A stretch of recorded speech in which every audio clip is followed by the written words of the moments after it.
zamanlar dünyanın en garip sergisi bir Luna Park çadırının içindeydi. 1900'lerin başında Luna Parklar bugünkü gibi sadece dönme dolap, pamuk şeker ve çocuk eğlencelerinden ibaret değildi. İnsanlar oraya tuhaf sergileri görmek için de gidiyordu. Elektrikle parlayan dev alanlar, tarihi canlandırmalar, acayip makineler ve önünde kalabalıkların biriktiği çadırlar o dönemin Luna Parklarını bugünün gözünden çok daha tuhaf bir yere çeviriyordu. Ama o çadırlardan birinin önünde bekleyen kalabalık diğerlerinden farklıydı. İçeride bir sihirbaz, vahşi hayvan ya da tehlikeli gösteri yoktu. Cam kutuların içinde dış dünyaya karşı tek başına savaşamayacak kadar küçük savaşçılar vardı. İnsanlar onları görmek için 25 sent ödüyor, içeri giriyor ve farkında olmadan o cam kutuların çalışmasına para veriyordu. Bugün küvöz deyince aklımıza hastane gelir. Steril odalar, sessiz koridorlar ve doktorların kontrol ettiği makineler düşünürüz. Oysa bu cihazın kabul görmesi için önce hastane sessizliği değil, Luna Park kalabalığı gerekti. Ve işin en tuhaf tarafı şuydu: bu cam kutuların sırrı çocuklarla bile başlamamıştı.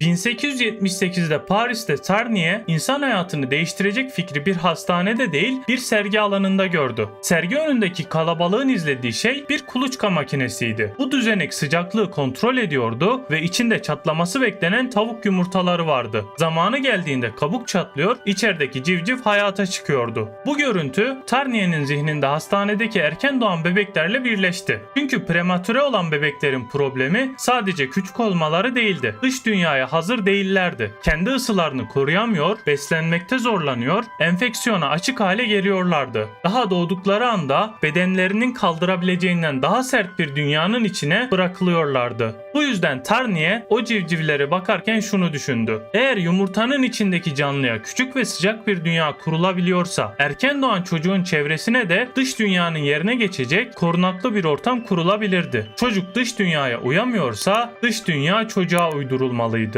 Bu uyum sürecinde küçük kuluçka makinelerinin insana uygun versiyonunu tasarladı. Ahşap kutular, cam kapaklar, sıcak suyla sağlanan ısı ve küçük bedenin etrafına kurulan yapay ortam bugünün gözünden basit görünebilir. Ama o dönem için erken doğan çocuğun etrafına ikinci bir kabuk örmek anlamına geliyordu. Ve bu fikir işe yaradı. Daha önce %34 olan hayatta kalma oranı Paris Maternité'de bu sıcak kutular kullanılmaya başladıktan sonra %62 oldu. Yani her 100 hayattan 28'i daha mücadelesini kazandı. Bu sayı önemliydi. Çünkü Tarnier'in fikrini tuhaf bir doktor merakı olmaktan çıkarıp gerçek hayat kurtaran ilk büyük kırılmaya dönüştürüyordu. Tarnier'in açtığı kapı önemliydi. Ama o kapıdan hastaneler hemen geçmeyecekti. Çünkü sıcak bir kutu tek başına tıp dünyasını ikna etmeye yetmiyordu. Bu fikri daha gösterişli ve daha satılabilir bir makineye dönüştürecek başka biri gerekiyordu.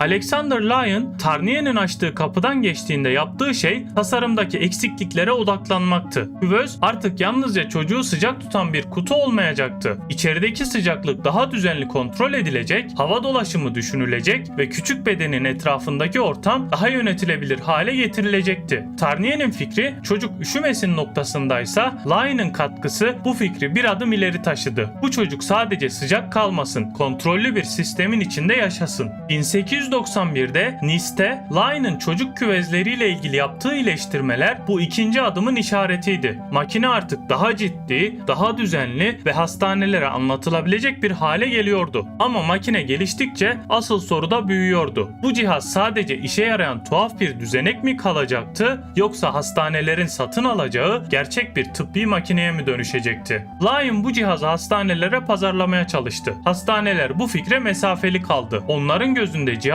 tuhaf, pahalı, riskli ve rahatsız edici bir fikirdi. Üstelik makinenin arkasında herkesin kolayca unutamadığı bir çağrışım vardı. Bunlar insan, tavuk değil. Cihaz gelişmişti ama çağrışımı hala tavuk yumurtalarından kopamamıştı. Makine bu yüzden duvara çarptı. Burada devreye Martin Arthur Cooney girdi. O, bu reddi dışarıdan duyan biri değildi. Lyon'ın yanında çalışıyordu ve bu dünyanın içindeydi. Makinenin nasıl geliştirildiğini, hastanelere anlatılmaya çalışıldığını ve aynı aynı hastanelerin bu fikre nasıl uzak durduğunu görüyordu. Cooney'nin gördüğü başka bir şey daha vardı. Bu makineleri uzaktan izlemek insanlar için dayanılmaz bir merak kaynağıydı. Bu merak insanların karşı koyamayacağı kadar çekiciydi. İşte tam da burada Cooney, Lyne'a teklif götürdü. Hastaneler bu makineye para vermiyorsa insanlar onu görmek için para verebilirdi. Doktorların odalarını almak istemediği şey kalabalıkların önüne çıkarıldığında bambaşka bir değer kazanabilirdi. Cooney'nin aklındaki fikrin çalışması için makineyi kalabalıkların önünde sergilemek lazımdı. Yani insanların toplu olduğu bir alan olmalıydı. Ama bunun işe yarayıp yaramayacağı ilk kez Avrupa'nın en büyük gösteri alanlarından birinde belli olacaktı.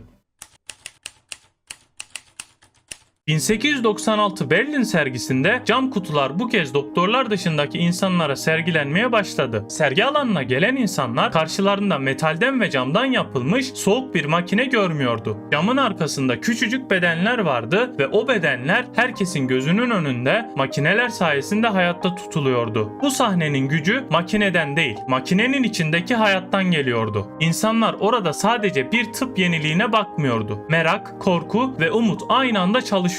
Bir yanda bu çocuklar nasıl yaşayacak sorusu vardı, diğer yanda camın arkasında verilen sessiz bir cevap. Berlin'deki sergide en çok ilgiyi gören yer burasıydı. Kalabalıklar cam kutuların önünde duruyor, içerideki küçük bedenlere bakıyor ve makinenin ne işe yaradığını bir doktor açıklamasına ihtiyaç duymadan anlıyordu. Cooney için Berlin'de netleşen ilk şey buydu. Küvöz, halkın gözünün önüne konduğunda içindeki yaşam sayesinde kendi etkisini kuran bir mucizeye dönüşüyordu. İkinci şey daha kritikti. Bu mucizenin bir de finansmanı vardı. İnsanların sergide bu merkeze girmek için ödediği para cihazların masrafını karşılıyordu. Bu iş Avrupa'da o kadar ilgi gördü ki Cooney'nin zihnindeki hesabı değiştirdi ve bu fikri Amerika'ya taşıdı. 1898'de Omaha'daki büyük sergi hattı Berlin'de çalışan modelin Amerika'da da denenebileceğini gösterdi. Ama Amerika'ya gelmek hastanelerin fikrini değiştirmedi. Cooney başta cihazı yine tıbbi dünyaya kabul ettirmeye çalıştı ama aynı duvara çarptı. Prematüre bebek bakımı pahalıydı, zahmetliydi, özel düzen istiyordu, sonucu garanti değildi ve hastaneler bu yükü üstlenmek istemiyordu. Cooney'nin önündeki seçenek çok netti. Makinenin değerini hastanelerin dışında kanıtlayacağı bir yer bulacaktı ve Avrupa'daki sergi alanlarına benzeyen yapı Amerika'da Luna Parklardı. Çünkü 1900'lerin büyük Luna Parkları çok daha fazlasıydı. Elektriğe, dev gösterilere ve kalabalığın bakma isteğine alışkın yerlerdi. 1903'te Coney Island'da açılan Luna Park bu iş için mükemmel eşleşmeydi. 38.000 ışıkla parlayan kuleler elektrik sisteminin güvenilirliğini gösteriyordu. 1000'den fazla kişinin yer aldığı dev alevli gösteriler ise bu alandaki insan kalabalığını garantiliyordu. Böyle bir dünyada cam kutuların içindeki hayatlar hastane koridorlarından aldıkları reddi insanların merakı sayesinde kendi lehlerine çevirebilecekti. Hastane için riskli görünen şey Luna Park için geleceğin mucizesiydi. Hastane için masraf olan sistem Luna Park için bilet satabilecek bir çekim merkeziydi. Cooney ise sergi sistemiyle tam bu boşluğu doldurdu. Ama bir şeyi sergilemek başka, onu gerçekten yaşatmak başkaydı. Cooney'nin başarısı cam kutuları kalabalığın önüne koyması değildi. Asıl fark o cam kutuların etrafında hastanelerden bile daha katı bir düzen kurmasıydı.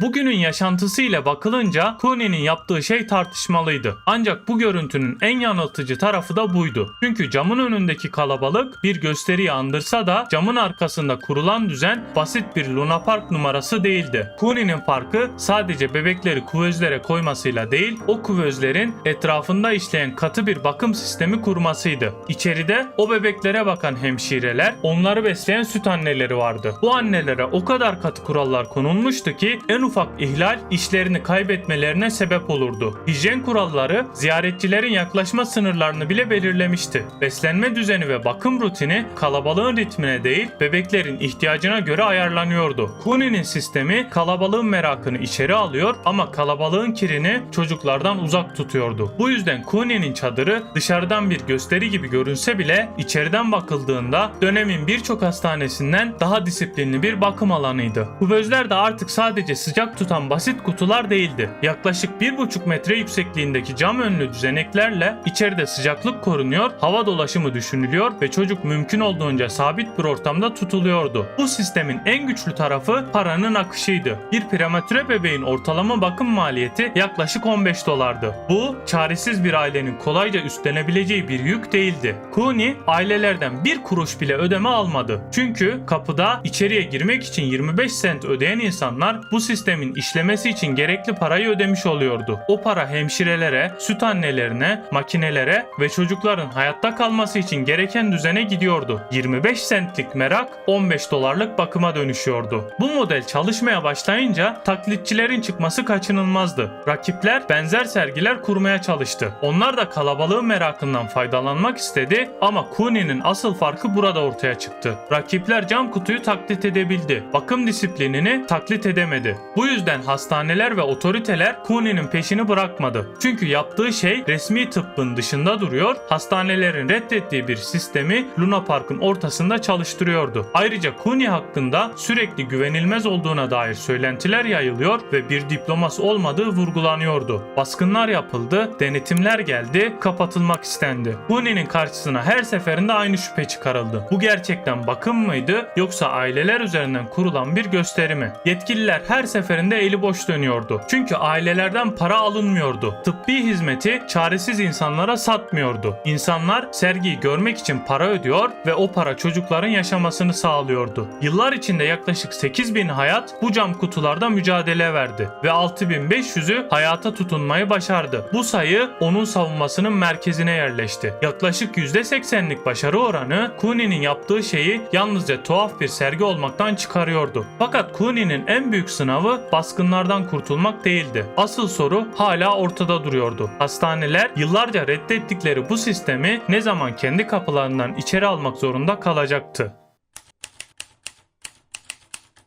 Yıllar boyunca Cooney'nin kurduğu sistem çok güçlü bir şeyi kanıtladı. Erken doğan çocuklar doğru bakım verilirse yaşayabilirdi. Bu gerçek Kuvöz'ün hastaneye girişinin merkezidir. Çünkü mesele sadece camlı bir makinenin kabul edilmesi değildi. Asıl değişen şey erken doğan çocuğa bakıştı. Bu bakış değiştikçe hastanelerin tavrı da yavaş yavaş değişmeye başladı. 1922'de yeni doğanların hastanelerde daha ayrı ve özel alanlarda toplanmaya başlaması bu dönüşümün erken işaretlerinden biriydi. Prematüre bakım artık özel düzen isteyen bir tıbbi alan haline geliyordu. En güçlü kanıtlardan biri 1933'te geldi. Chicago Dünya Fuarı'nda kurulan tesis basit bir Luna Park çadırı gibi değildi. 75.000 dolara inşa edilen büyük ölçekli ve ciddi bir düzen vardı. 18 ay süren bu sergi Cooney'nin sisteminin bir kez daha gücünü kanıtladı. Kuvöz zamanla Luna Park çadırındaki cam kutu olmaktan çıktı. Prematüre bakım daha ciddi ele alınmaya başladı. Özel bakım alanları gelişti ve Kuvöz hastanenin en steril cihazlarından biri haline geldi. Bir zamanlar kalabalığın önünde kabul görmek zorunda kalan makine sonunda tıbbın içine yerleşti. Cooney'nin sonu ise bu hikayenin kendisi kadar tuhaftı. Ömrünün sonunda zengin, kusursuz ve herkesin alkışladığı büyük bir tıp kahramanı olarak değil, tartışmalı ama iz bırakmış bir figür olarak kaldı. Cooney'nin gerçek diploması duvara asılı kağıt değildi, yaşayan çocuklardı. Çünkü onun yaptığı şey tıp dünyasının geç kabul ettiği bir gerçeği önce Luna Park kalabalığına sonra hastanelere göstermekti. Bugün Kuvöz'ün camına baktığımızda steril bir hastane cihazı görürüz. Ama o camın geçmişinde tavuk yumurtaları, Luna Park gişeleri, meraklı kalabalıklar, baskınlar ve tıbbın geç kabul ettiği bir gerçek vardır. Bazı icatlar doğdukları yere hiç benzemez. Bugün burnumuzu sildiğimiz kağıt mendilde aslında insanlar burnunu silsin diye icat edilmedi. Çoğumuzun selpak olarak bildiği bu mendilin hikayesini anlattığım video şu anda ekranda.